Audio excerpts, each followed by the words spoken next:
Thank you, Oprah.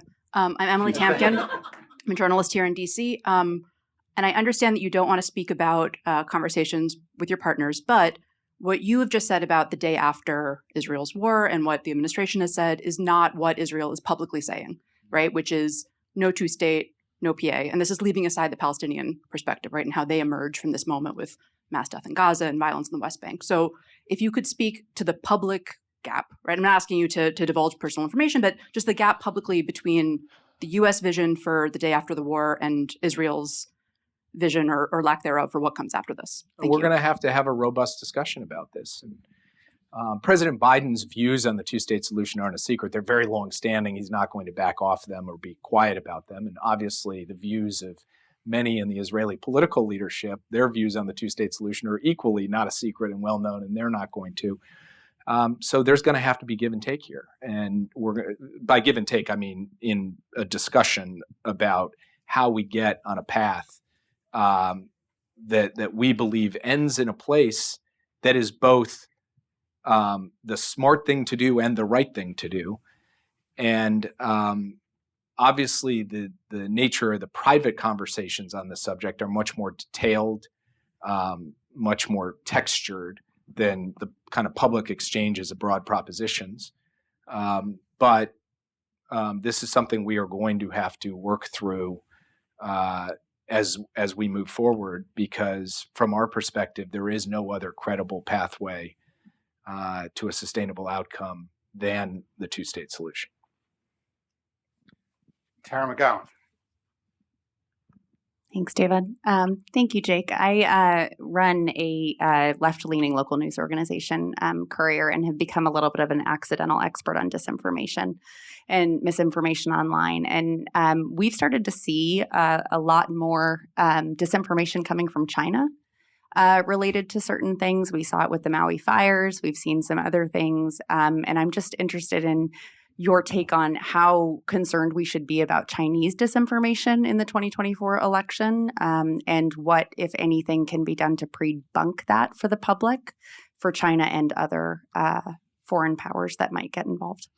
Actually, your timing is good because in the coming days, the relevant elements of the U.S. government will be putting out publicly kind of their assessment of foreign influence as it relates to both the most recent election and threats with respect to the upcoming election.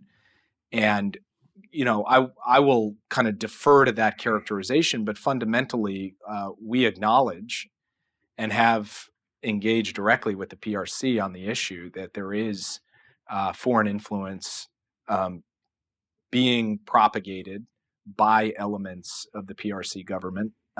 And this is a concern of ours. And we have been straightforward with the PRC about this at very senior levels, and we'll continue to work to deter and respond to it, because from our point of view, foreign influence coming from any country, particularly a malign influence that's rooted in misinformation and disinformation, is not acceptable. It's an assault on our sovereignty and our democratic discourse, and so we will take the necessary measures to deal with it.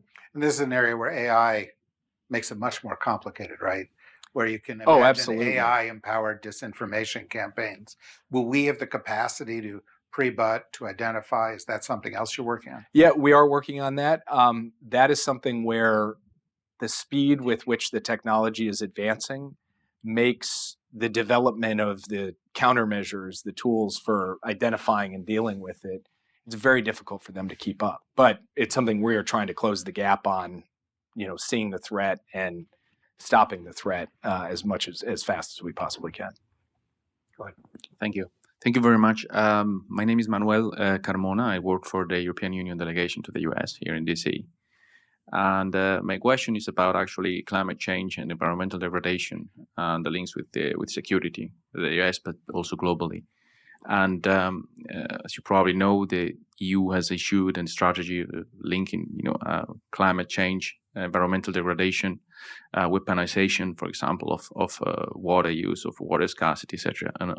And I would like to know your views on that. We've been speaking with some colleagues in the Department of Defense on that.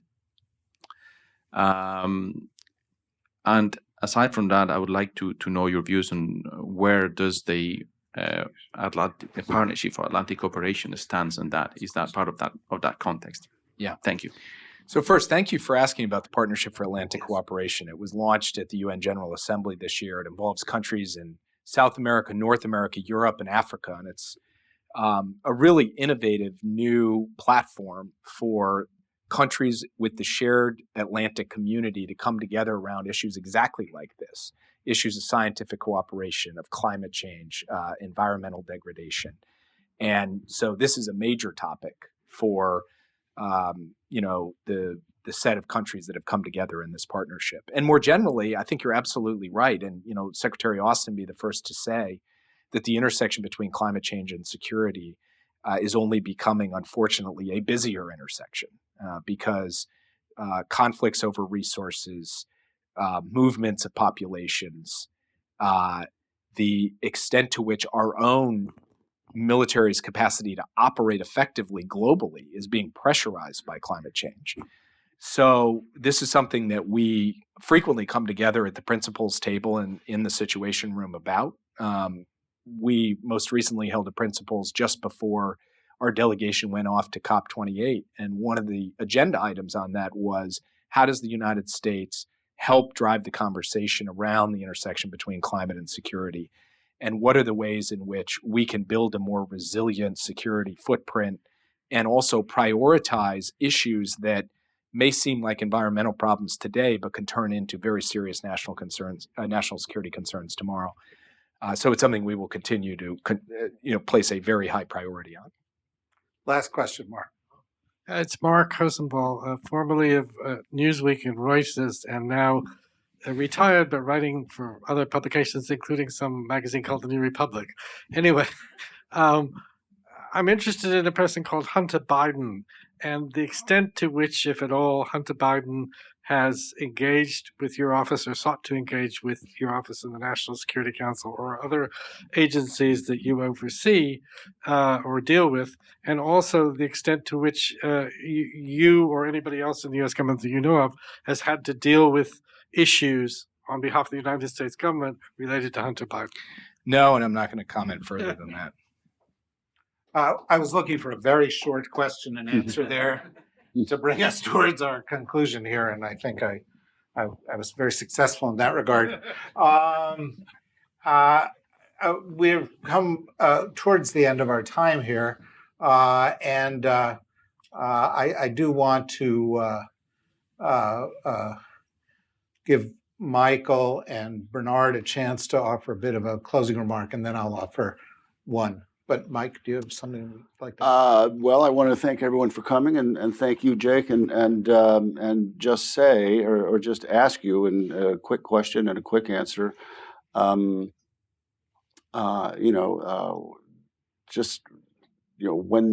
you talk to Republicans about what's at stake, what do you say is at stake in Ukraine? I mean, I do not think it's hyperbole to say that basically the security of Europe is at stake, and therefore the risk of American men and women having to go deal with another massive war in Europe as we have before, if we don't work with Ukraine to stop Russia in Ukraine, that's at stake. And beyond that, what does it say about the United States of America if we've stepped up to the plate, asked dozens of other countries to step up to the plate to support a country under attack by an authoritarian invader?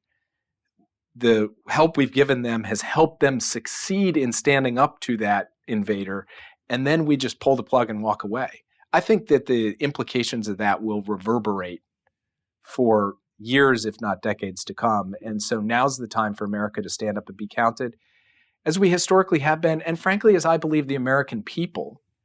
All of these kind of theories that eventually the American people would just give up on support for Ukraine, I have not seen that reflected in the public opinion data. I believe the American people still want to see the United States standing for the basic principle and proposition that a free people deserves to be free, and we should help them be able to achieve that.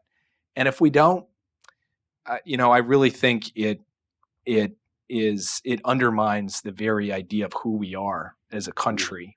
And there isn't really a greater stake than that in a way. So my hope is that at the end of the day, a strong majority of Democrats and Republicans will come together as they have multiple times before and say, yes, we are going to continue to discharge our duty here. And I still harbor optimism that will happen.